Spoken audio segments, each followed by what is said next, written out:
Kita melihat kepala Ubaidullah bin Ziyad, beliau dengan penuh kebesaran berkata, "Segala puji bagi Allah yang telah memberikan balasan kepada orang yang telah menumpahkan darah suci kami."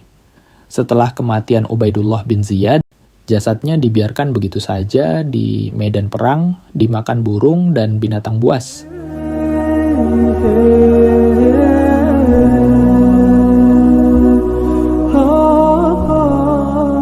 Assalamualaikum warahmatullahi wabarakatuh. Pemirsa setia Histori Islam rahimakumullah, kembali lagi kita akan membahas peristiwa Karbala yang terjadi pada tanggal 10 Muharram. Sebagaimana pada video sebelumnya, kisah syahidnya Sayyidina Husain bin Ali bin Abi Thalib telah kita membahas bagaimana kekejaman para pelaku pembunuhan kepada cucu kesayangan Rasulullah Shallallahu Alaihi Wasallam. Apakah setelahnya mereka hidup dalam kepuasan setelah melakukan perbuatan keji lagi hina kepada cucu baginda? Ternyata tidak, pemirsa. Mereka hidup dalam kehinaan dan dihantui dengan rasa ketakutan selama hidupnya. Setelah Sayyidina Husain radhiyallahu anhu wafat dan syahid di Karbala, yang dilakukan oleh orang-orang zalim lagi haus kekuasaan atas perintah Ubaidillah bin Ziyad, penjilat daripada Yazid bin Muawiyah yang kejam, Allah Subhanahu wa Ta'ala langsung menimpakan hukuman yang setimpal kepada semua yang terlibat dalam pembunuhan Sayyidina Husain di tanah Karbala, Irak. Husain, cucu kesayangan Nabi Muhammad Sallallahu Alaihi Wasallam, gugur bersama sebagian besar pemuda Ahlul Bait dalam peristiwa memilukan ini. Saat itu Sayyidina Husain berusia sekitar 58 tahun. Pada pagi hari itu, tanggal 10 Muharram tahun 61 Hijriah, setelah menunaikan sholat subuh, beliau keluar dari tendanya dan menaiki kuda kesayangannya. Dari atas kuda itu, Sayyidina Husain menatap pasukan yang telah mengepungnya. Mengetahui bahwa mereka berniat menghabisi dirinya, beliau berbicara dengan suara yang begitu indah dan menyentuh hati. Dalam kata-kata penuh hikmah, beliau mengingatkan mereka agar tidak melakukan kezaliman yang akan membawa kebinasaan. Namun, hati mereka telah terkunci. Mereka tetap bersikeras menjalankan perintah Ubaidullah bin Ziyad untuk memaksa Sayyidina Husain mengakui kekuasaan Khalifah Yazid bin Muawiyah. Peristiwa ini tercatat dengan sangat jelas dalam kitab Tarikh Al-Tabari serta Al-Bidayah wa Nihayah karya Imam Ibnu Katsir. Begitu dahsyatnya perebutan kekuasaan di masa itu, hingga mereka tega membunuh cucu Nabi sendiri demi sebuah tahta pemerintahan. Apakah mereka mengira bahwa Rasulullah Shallallahu Alaihi Wasallam tidak mengetahui tragedi ini? Apakah mereka masih berharap mendapatkan syafaat beliau setelah melakukan kejahatan keji ini? Sejarah membuktikan bahwa hukuman Allah datang begitu cepat. Para pembunuh Sayyidina Husain tidak hanya dihukum di akhirat, tetapi mereka juga mengalami azab yang mengerikan di dunia. Imam Ibnu Katsir dalam Al-Bidayah wa Nihayah meriwayatkan bagaimana Sayyidina Husain menghadapi penderitaan di padang Karbala. Para pasukan memukul kepala beliau dengan pedang hingga terluka. Dengan penuh kesabaran, beliau merobek kain jubahnya untuk membalut luka tersebut. Namun, kain itu segera dipenuhi darah. Anak panah kemudian dilepaskan dan mengenai leher beliau.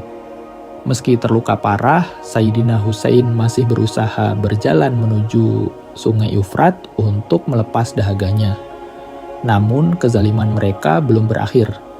Syamir bin Ziljaushan, pemimpin pasukan sayap kiri, memerintahkan tentaranya untuk menyerang dari segala penjuru, tidak memberi Sayyidina Husain kesempatan untuk minum, walaupun setetes air. Akhirnya, seorang prajurit bernama Sinan bin Anas menusukkan tombaknya dan memenggal kepala Sayyidina Husain.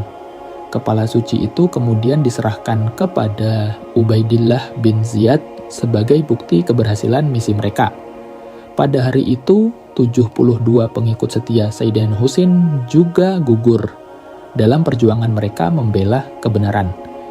Imam As-Suyuti dalam Tarikh Al-Khulafa mencatat bahwa pasukan yang mengepung Sayyidina Husain berjumlah sekitar 4.000 orang, dipimpin oleh Umar bin Sa'ad bin Abi Waqqas. Mereka yang terlibat dalam pembunuhan ini tidak luput dari azab Allah. Banyak riwayat sahih yang mengisahkan bagaimana mereka mengalami kematian tragis, dihantui rasa bersalah atau mengalami penderitaan yang luar biasa sebelum ajal menjemput. Dikutip dari buku Hasan dan Husain The Untold Story, karya Sayyidah Hasan Al-Husaini Az-Zuhri menuturkan, semua orang yang terlibat dalam pembunuhan Al-Husain mendapat hukuman Allah di dunia ini. Di antara mereka ada yang mati dibunuh, ada yang ditimpa kebutaan, ada yang kulit wajahnya menghitam, dan ada pula yang kehilangan kekuasaan dalam waktu singkat. Setelah tragedi Karbala di mana Sayyidina Husain dan para sahabatnya dibantai dengan kejam, Ubaidullah bin Ziyad menjadi salah satu orang yang paling dibenci dalam sejarah Islam. Ia adalah gubernur Kufah yang bertanggung jawab atas pengiriman pasukan untuk membunuh cucu Rasulullah Shallallahu Alaihi Wasallam. Namun, kezaliman tidak pernah bertahan lama. Allah Subhanahu wa Ta'ala menunjukkan keadilannya di dunia, bahkan sebelum datangnya balasan di akhirat. Setelah terbunuhnya Sayyidina Husain, banyak kaum muslimin yang marah dan tidak terima dengan tragedi ini. Keluarga Ahlul Bait berduka, dan para pecinta Rasulullah Sallallahu Alaihi Wasallam merasa bahwa kehormatan Islam telah diinjak-injak. Tak lama setelah peristiwa Karbala, muncullah Mukhtar Ats-Tsaqafi, seorang pemimpin pemberontakan dari Kufah yang berniat membalas kematian Sayyidina Husain. Ia adalah seorang tabi'in kota Taif. Mukhtar adalah putra Abi Ubaid bin Mas'ud bin Amir, bin Umar bin Auf, bin Uqdah bin Ghirah, bin Auf bin Tsaqif Ats-Tsaqafi. Nama panggilannya adalah Abu Ishaq. Mukhtar berasal dari kabilah Tsaqif. Kakeknya Mas'ud Tsaqafi, ayahnya Abu Ubaid Ats-Tsaqafi, termasuk dari pembesar sahabat Nabi Sallallahu Alaihi Wasallam. Setelah Nabi wafat, ia terbunuh pada Perang Jisir, salah satu perang Qadisiyah di zaman Umar bin Khattab. Mukhtar al-Tsaqafi mengumpulkan pasukan dan memulai gerakan untuk memburu serta menghukum orang-orang yang terlibat dalam pembantaian di Karbala, termasuk Ubaidullah bin Ziyad. Tepat pada tahun 67 Hijriah, 6 tahun setelah peristiwa Karbala, Ubaidullah bin Ziyad memimpin pasukan Bani Umayyah untuk menghadapi pasukan Mukhtar Ats-Tsaqafi dalam pertempuran Khazir dekat Mosul, Irak. Dalam pertempuran ini, Ubaidullah bin Ziyad kalah telak. Dalam kondisi yang genting, Ubaidullah bin Ziyad mencoba melarikan diri, tetapi ajal tidak bisa dihindari. Seorang panglima dari pasukan Al-Mukhtar, Ibrahim bin Al-Ashtar, berhasil mengejar dan membunuhnya di tengah peperangan. Kematian Ubaidullah bin Ziyad terjadi dengan cara yang hina. Kepalanya dipenggal, sama seperti ia telah memerintahkan pemenggalan kepala Sayyidina Husain. Dalam satu riwayat, dikisahkan bahwa jenazah kepalanya kala itu pernah dimasuki ular. Ular itu tinggal di kepala Ubaidillah hingga beberapa saat setelah itu keluar lagi.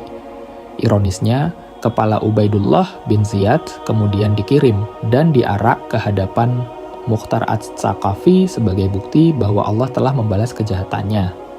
Lebih mengerikan lagi, kepala Ubaidullah bin Ziyad dikirim ke Madinah dan diletakkan di hadapan Sayyidah Zainab binti Ali, saudari Sayyidina Husain. Ketika melihat kepala Ubaidullah bin Ziyad, beliau dengan penuh kebesaran berkata, "Segala puji bagi Allah yang telah memberikan balasan kepada orang yang telah menumpahkan darah suci kami." Setelah kematian Ubaidullah bin Ziyad, jasadnya dibiarkan begitu saja di medan perang, dimakan burung dan binatang buas. Nasibnya persis seperti yang terjadi pada para pengkhianat dan orang zalim dalam sejarah Islam. Kezaliman yang ia lakukan tidak hanya membuatnya dibenci manusia, tetapi juga mendapatkan murka dari Allah Subhanahu wa Ta'ala. Ulama mencatat bahwa sebelum kematiannya, ia sering dihantui rasa takut dan kegelisahan. Bahkan dalam riwayat disebutkan bahwa wajahnya berubah pucat dan tubuhnya sering gemetar setiap kali mendengar nama Sayyidina Husain. Di akhirat, azab yang lebih dahsyat telah menantinya. Rasulullah Shallallahu Alaihi Wasallam pernah bersabda, "Barang siapa yang menyakiti ahlul baitku, maka ia telah menyakiti aku. Dan barang siapa yang menyakiti aku, maka sungguh ia telah menyakiti Allah." Hadis riwayat Imam Ahmad dan At-Tirmidzi. Selain Ubaidillah bin Ziyad, Syamir bin Zil Jaushan adalah salah satu komandan pasukan yang terlibat langsung dalam peristiwa tragis di Karbala, di mana Sayyidina Husain beserta keluarganya dibunuh oleh pasukan Yazid bin Muawiyah. Syamir memiliki peran penting dalam penyerangan dan pembunuhan Sayyidina Husain, cucu tercinta Rasulullah Shallallahu Alaihi Wasallam. Setelah peristiwa Karbala di mana Sayyidina Husain terbunuh dengan tragis beserta hampir seluruh pengikutnya, pasukan Yazid yang terlibat dalam pembunuhan ini harus menghadapi akibat dari perbuatan mereka. Syamir bin Zil Jaushan, seperti para pembunuh lainnya, menerima hukuman balasan dari Allah Subhanahu wa Ta'ala. Mukhtar al-Thaqafi memimpin sebuah pasukan yang mengarah pada pembalasan terhadap mereka yang terlibat dalam pembunuhan tersebut. Syamir bin Zil Jaushan akhirnya tertangkap oleh pasukan Mukhtar yang berusaha menuntut keadilan. Syamir, yang dulu menjadi pemimpin di pihak musuh, kini harus menghadapi ajalnya. Ia ditangkap. Kisah tentang kematian Syamir bin Zil Jaushan dikenal sebagai sebuah pembalasan yang menunjukkan bahwa kezaliman dan kekejaman terhadap orang yang sangat dihormati seperti Sayyidina Husain tidak akan terlepas dari balasan yang setimpal. Syamr bin Zul Jaushan dibunuh dalam sebuah penyergapan yang dilakukan pasukan Al-Mukhtar. Ketika itu, Syamr menghadapi pasukan tersebut tanpa sempat mengenakan baju atau menyentuh pedangnya. Syamr memang sempat melukai mereka. Namun, Abu Umarah kemudian berhasil membunuhnya. Jasadnya lalu dilemparkan untuk makanan anjing, seperti yang dikisahkan dalam kitab Al-Alam karya Az-Zarkali. Ia diperlakukan dengan penuh penghinaan dan jasadnya dihancurkan sebagai peringatan bagi mereka yang berani melawan keadilan dan menumpahkan darah Ahlul Bait. Setelah kematian Syamir bin Al-Jaushan, salah satu tokoh keji dalam peristiwa Karbala yaitu Sinan bin Anas, juga tak luput daripada balasan Allah Subhanahu wa Ta'ala. Sinan bin Anas adalah salah satu tokoh yang terlibat langsung dalam pembunuhan Sayyidina Husain di Karbala. Banyak yang meriwayatkan dia adalah pelaku utama yang memenggal kepala Sayyidina Husain radhiyallahu dan membawanya ke hadapan Ubaidillah bin Ziyad. Ia sangat bangga atas keberhasilannya tersebut, walaupun mengetahui yang ia lakukan adalah perbuatan keji terhadap Ahlul Bait Rasulullah Shallallahu Alaihi Wasallam. Setelah Karbala, Sinan bin Anas menjadi target balas dendam dari Mukhtar Ats-Tsaqafi. Mukhtar memimpin pasukan untuk menangkap Sinan bin Anas dan menuntut keadilan bagi mereka yang terlibat dalam peristiwa Karbala. Sinan bin Anas akhirnya ditangkap oleh pasukan Mukhtar. Setelah tertangkap, Sinan dibawa ke pengadilan dan dihadapkan pada hukuman atas peranannya dalam pembunuhan Sayyidina Husain. Mukhtar tidak memberi ampun kepada Sinan karena perbuatannya yang kejam terhadap cucu Rasulullah. Dalam beberapa riwayat disebutkan bahwa Sinan bin Anas dihukum dengan pemenggalan kepala sebagai balasan atas dosa besar yang dilakukannya. Sebagian riwayat juga menyebutkan bahwa Sinan dibunuh dengan cara yang kejam sebagai bagian dari balasan keadilan yang ditegakkan oleh Mukhtar terhadap pembunuh-pembunuh Sayyidina Husain. Tokoh yang terlibat dalam pembantai Sayyidina Husain selanjutnya adalah Khalid bin Yazid. Dahulu, ia adalah orang yang menyembunyikan kepala Al-Husain. Setelah kepala Sayyidina Husain dipenggal, ia lalu menyembunyikan kepala cucu Nabi itu di kompor rumahnya sebelum diserahkan kepada Yazid bin Muawiyah. Kelakuan biadab ini kemudian mengantarkan dia ke dalam tragedi tragis juga. Diketahui Khalid bin Yazid mati setelah dibunuh oleh pasukan Mukhtar Tsaqafi. Tidak hanya dibunuh, ia juga dibakar oleh pasukan Mukhtar Tsaqafi di depan rumahnya sendiri. Selanjutnya, tokoh manusia kejam yang terlibat dalam peristiwa kejam Karbala adalah Umar bin Sa'ad bin Abi Waqqas. Nasib Umar bin Sa'ad bin Abi Waqqas amat tragis di akhir hayatnya. Pemimpin pasukan Ubaidillah bin Ziyad dalam menghadapi Sayyidina Husain bin Ali dalam perang Karbala ini tewas bersama anaknya Hafiz bin Umar bin Sa'ad. Ahmad Dinawari dalam bukunya berjudul Al-Akhbar Al-Thiwal menceritakan, Umar dan anaknya dibakar lalu mayatnya dikirim ke sisi Muhammad bin Hanafiyah, yaitu anak dari Sayyidina Ali dari istrinya Khawlah binti Ja'far yang tinggal di Madinah. Ibnu Umar dibunuh oleh pendukung Husain, yaitu pasukan Mukhtar bin Abi Ubaid at-Tsaqafi pada tahun 66 Hijriah 685 Masehi. Ibnu Atsam dalam kitab Al-Futuh menceritakan, ketika Imam Husain sedang mengalami luka yang sangat parah dan jatuh di atas bumi, Umar Sam'ad mendekati Imam Husain dengan kudanya dan berdiri di atas kepala Imam Husain. Kepada pasukannya ia berkata, "Selesaikan pekerjaan kalian atasnya, penggallah kepalanya." Lalu, setelah Imam Husain syahid, ia memerintahkan kepada pendukungnya untuk menginjak-injak badan Imam Husain dengan kuda-kudanya.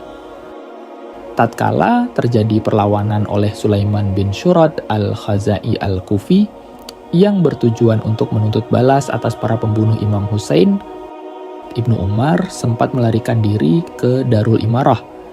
Namun ketika perlawanan Mukhtar meletus, ia kembali ke Kufah dan dengan tokoh-tokoh yang melawan Mukhtar, ia mengambil kontrol masyarakat.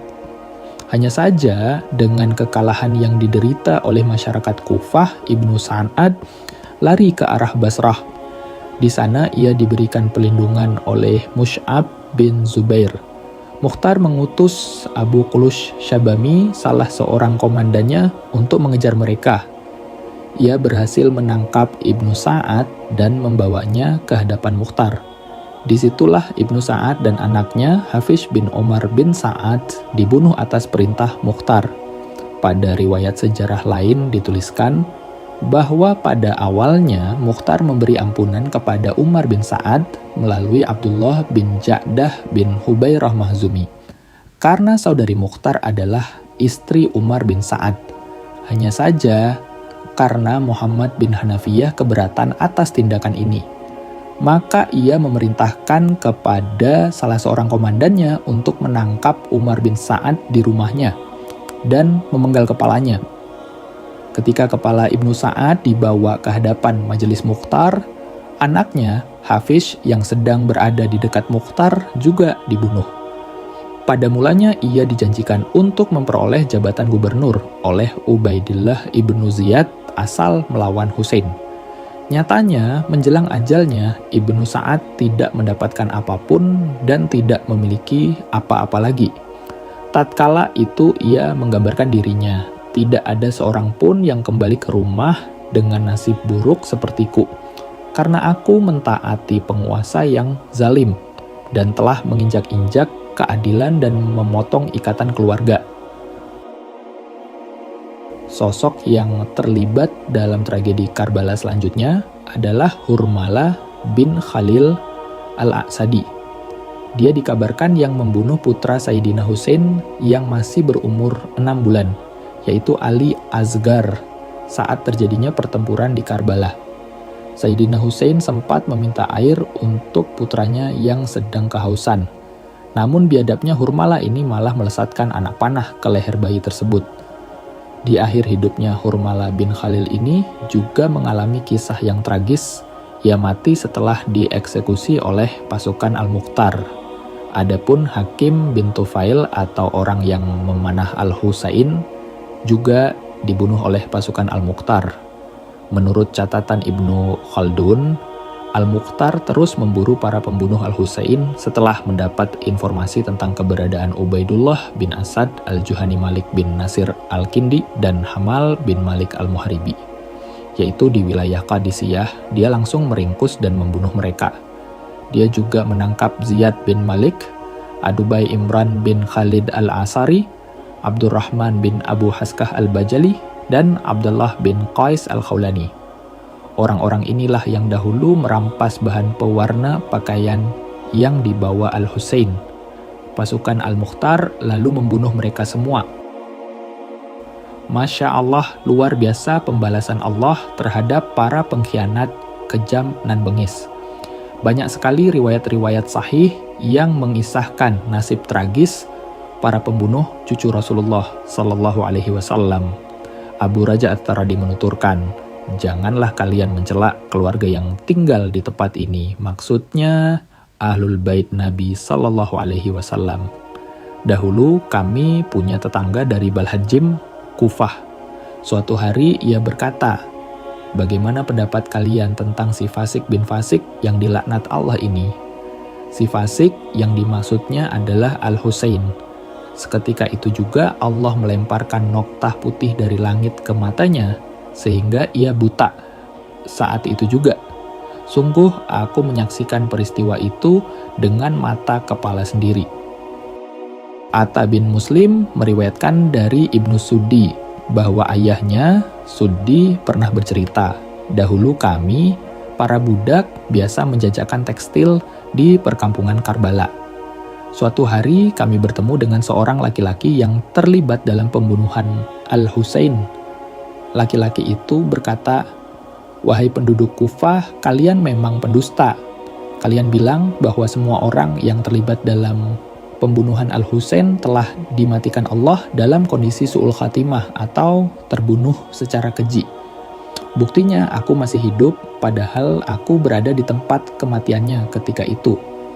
Bahkan kini aku mempunyai harta yang paling banyak. Mendengar itu, kami pun segera menyudahi makan. Ketika itu, lentera masih menyala. Pria itu kemudian beranjak untuk mematikan lentera tersebut. Ia berusaha mengeluarkan sumbu lampu dengan jari tangannya, tapi tiba-tiba api menyambar jarinya. Ia berusaha memadamkan api tersebut dengan meniupnya. Tetapi ketika jari itu didekatkan ke mulut api, justru menyambar janggutnya. Ia pun berlari ke kolam lalu menceburkan diri ke dalamnya, tetapi kulihat api itu tetap menyala di dalam air dan membakar tubuhnya sampai hangus seperti arang. Dikutip dari kitab Tarikh Dimashq karya Ibnu Asakir. Ada banyak lagi riwayat yang mengisahkan hukuman Allah terhadap para pembunuh Al-Husain, dan sebagian besarnya merupakan kisah sahih. Ibnu Katsir menuturkan, sebagian besar riwayat tentang petaka yang menimpa para pembunuh Al-Husain adalah sahih. Sedikit sekali dari mereka yang berhasil selamat dari petaka dunia. Tidak seorang pun dari mereka yang mati tanpa menderita sakit sebelumnya, dan kebanyakan mereka menderita penyakit gila. Dikutip dari kitab Al-Bidayah wan Nihayah, Al-A'masi mengatakan, aku mendengar perihal seorang laki-laki yang sengaja buang air besar di atas makam Al-Husain bin Ali. Maka Allah menimpakan penyakit gila, lepra, sopak, dan berbagai penyakit serta musibah kepada keluarganya. Dikutip dari kitab Tarikh Dimashq. Masya Allah, luar biasanya keadilan Allah Subhanahu wa Ta'ala. Allah menunjukkan kekuasaannya kepada orang-orang zalim. Semoga kisah ini dapat menjadi pelajaran berharga bagi kita semua. Janganlah kita berlaku buruk dan kejam karena balasan Allah itu nyata. Semoga kita dijauhkan dari perilaku buruk dan zalim, dan mudah-mudahan kisah ini bermanfaat terutama bagi saya sendiri dan khususnya kepada pemirsa setia channel History Islam rahimakumullah. Lebih dan kurangnya mohon dimaafkan. Yang benar datangnya dari Allah Subhanahu wa Ta'ala. Dan yang khilaf atau keliru itu datangnya dari saya pribadi sebagai manusia biasa. Sampai ketemu di kisah-kisah seru yang penuh makna selanjutnya, saya akhiri. Wassalamualaikum warahmatullahi wabarakatuh.